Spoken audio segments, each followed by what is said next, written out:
Did you know you could actually make money in photography? Yeah, it can be used as just a hobby. That's what everyone typically starts out as. You don't set out to be a pro trying to shoot 70 weddings a year or whatever, but you actually can make some money in photography. Here's some tips, here's some things you can do to start or to improve your business. Let's do this.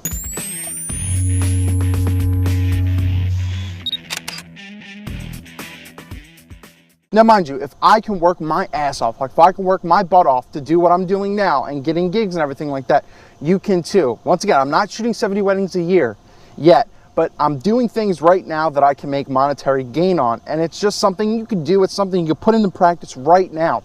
You have to freelance. And that's really what your business is anyway. Basically, freelancing is getting outsourced calls from different places.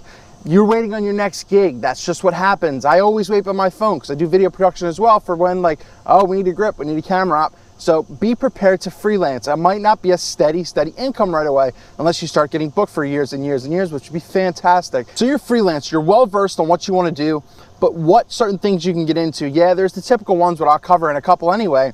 But you could start out doing some simple things, but they may not pay the most. You could actually market yourself as a fine art photographer. So what could you do? How can you actually sell that? Can you actually sell your work? Well, you can, but you really need some kind of following. You need this big following on Facebook, or you need a lot of friends and family that will purchase your stuff, spread your name. It's really, really tough. These two I'm gonna give you are very, very tough, but you can market yourself as a fine art photographer. You can do online sales. You can just try certain things. You can go to local town, your local town and charity, and try to sell things and set up little meet and greets and everything like that. So that way you can market yourself like a little gallery.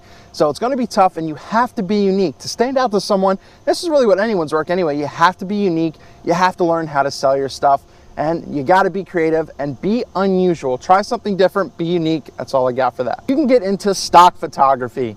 Yeah, but that does not really pay that much. You might be able to get some royalties or something like that, basically a percentage. When people want to use your stuff, you could sell it for a one-time fee, a direct cost fee or something like that, something flat. But I really wouldn't recommend going in stock art, but I know some photographers who love shooting stock art, but they don't really do it for a profession. I mean, there's so many places out there, and you really have to target who you're going to sell this to.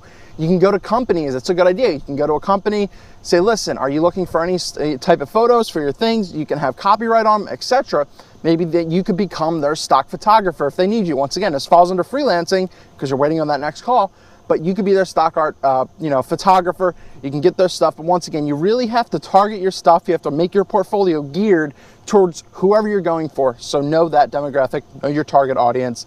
That's pretty tough though. You could really make photography anyway, portraits, headshots, everything like that. But I'm giving you certain situations, and these two are probably going to be the most profitable and the most realistic in making some money at photography. And weddings, yes, that's probably the most profitable, probably the most stressful, but it's actually a fun time. You get a lot done, but once again, it's where a lot of your work's going to be dedicated, but it's the most profitable, but you're getting more stressed. Stuff. Just don't do it for free. I'm going by the mindset that you already have some kind of portfolio or everything like that. Don't do work for free. After you've assisted, after you shot a couple weddings, which I highly recommend, get under someone, find a mentor, get out in second shooting. That's how I started with photography in general. One of my professors when I went to school asked if I wanted to back him up, be a second shooter. I said, yeah, sure, why not? And since then, I've shot weddings. So get out there. Don't do it for free though. Maybe you might have to assist for free or everything like that. But I really, really wouldn't recommend dumbing yourself down, making yourself seem less like, a business by doing something for free and you're getting screwed out of money. Because as I said, it can be very, very profitable. Oh, Eric, I don't have the gear I want. I have gas. That's gear acquisition syndrome, by the way. But you can rent gear. You can go out and rent whatever you need. I don't own a macro lens right now just because I don't really need it in my repertoire, but I can just go out and rent one. And I get it for the close-up wedding shots and everything like that. And that's what I do. Instead of spending $400, $600 on a nice macro lens, I could just rent it for $25 for the week or for the weekend, $75, etc. So keep that in mind. You can rent flashes. You can rent anything, lighting, strobes, bodies, lenses. So keep that in mind as you're going out. And one of the huge things a lot of people forget to do for a wedding, and this is where they lose out if they don't sign a contract, and contracts are huge, you don't communicate with the bride and groom. They got to know what you're doing. You got to keep in contact with them because, I have weddings booked a year and a half from right now. If they forget, if I don't keep in contact with them, they're going to be wondering do we even have a photographer anymore? So weddings can be very profitable, but as I said, they can be very stressful. You can shoot a wedding Now, if you have the portfolio, if you have the experience, you can go out, you can rent gear if you don't have the best stuff, a good full frame body, couple lenses, everything like that, and it won't break the bank, and you can semi-build it into your cost as well. Just remember to communicate with your client, and also overthink, over deliver, kind of throw them in something free, and that's what I like to do. Real estate photography, does that actually pay? Well, actually, yeah, I've worked with a couple realtors and everything before, and you know, they call me back every once in a while when they have a listing. Yeah, the economy's down and not a lot of houses are selling, but a couple years ago when I was shooting, I was getting real estate work back in college and everything like that, just because it was an easy way to make a quick couple bucks. And as I said, you can get a couple, you know, a month, a couple every few months, and it helps pay the damn bills. You know, I'm not gonna say I'm a real estate photographer, but I said I can include it in the list of things that I do.